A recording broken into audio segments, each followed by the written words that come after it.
Okay sir, கண்டிப்பா வந்து என்னோட சைட்ல இருந்து என்னோட क्वेश्चन கேட்டுட்டேன். அடுத்து மீண்டும் வந்து நான் இப்போ வந்து ரொட்டீன் அப்படியே சகானா கையில அந்த क्वेश्चन கேட்டது அவங்க கேட்பாங்க. சகானா கேக்குற கேள்வி பாத்தீங்கன்னா பயங்கரமா இருக்கும். நச்சுன்னு கேள்வி கேட்பாரு. சகானாக்காவே பயங்கரமா தான் இருப்பாங்க. சோ சகானாக்கா கேக்குற क्वेश्चनம் பயங்கரமா தானே இருக்கும். ஹாய் ஹலோ வணக்கம், நான் உங்கள் சகனா. இது டாக்டர் பழனி யூடியூப் சேனல். நேயர்களே, இன்னைக்கு நான் எதை பற்றி கேட்க போகிறேன், யாரை பற்றி கேட்க போகிறேன், யாருக்காக பேச போகிறேன் அப்படின்னாக்கா நம்ம இளைஞர்களுக்காக, யூத், சின்ன சின்ன பிள்ளைங்களுக்காக தான் நான் பேச வந்திருக்கேன். என்ன கேள்வி அப்படின்ட்டு வாங்க நம்ம சார்கிட்டே கேட்குறேன். சார் வணக்கம். வணக்கம் வணக்கம் வணக்கம் வணக்கம் வணக்கம் சொல்லுங்க. சரி, இன்னைக்கு நான் என்ன கேள்வி கேட்குறேன்னா, இந்த சின்ன பசங்க இருக்காங்கல்ல, அதாவது ஒரு 15, 20, 25 வயசு பிள்ளைங்க இருக்காங்கல்ல, இளைஞர்கள் யூத், அவங்க ஏன் வந்து ஆன்ட்டியை வந்து லைக் பண்றாங்க?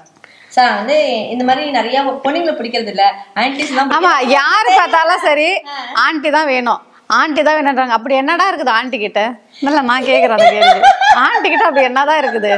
ஏன் ஆன்ட்டியை கேக்குறீங்க? எல்லாமே ஒரு உங்களை வயசுக்கு ஏத்த மாதிரியே ஃபிங்கரங்களை பார்க்கலாம்ல, அது ஏன் ஆன்ட்டி பாக்குறாங்க?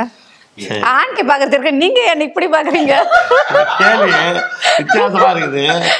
ஆன்ட்டி பாக்குறீங்க, ஆன்ட்டி பாக்குறீங்க அப்படின்றீங்க. இளைஞர்களுக்கு எது தேவை, எது தேவையில்லை அப்படின்னு அந்த பசங்களுக்கு ஒண்ணுமே தெரியாது.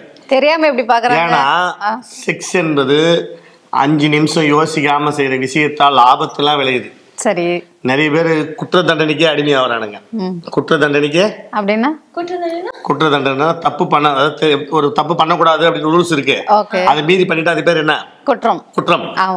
அதாவது பாலியல் வன்கொடுமை. வெளிப்படையா சொல்றேனே, உன்னுடைய குறிப்பிட்ட பருவத்துல உங்க அப்பா அம்மா என்ன சொல்றாங்களோ அதை தான் நீ கேட்கணும். அதை கேட்க மாட்டேங்கிறாங்க. அதுதான் நானும் உன்னை பார்த்தேன். இப்படிலாம் ஒரு கேள்வி கேட்கிறேன்.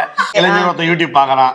அதுல வந்து பாத்தீங்கன்னா தவறான சில படங்கள்லாம் ஓடும்போது என்ன பண்ணோம், ஆண்களுக்கு உணர்ச்சி கட்டாயம் வரும். அந்த உணர்ச்சி 5 நிமிஷத்துல ஆட்டோமேட்டிக்கா அடங்கிடும்.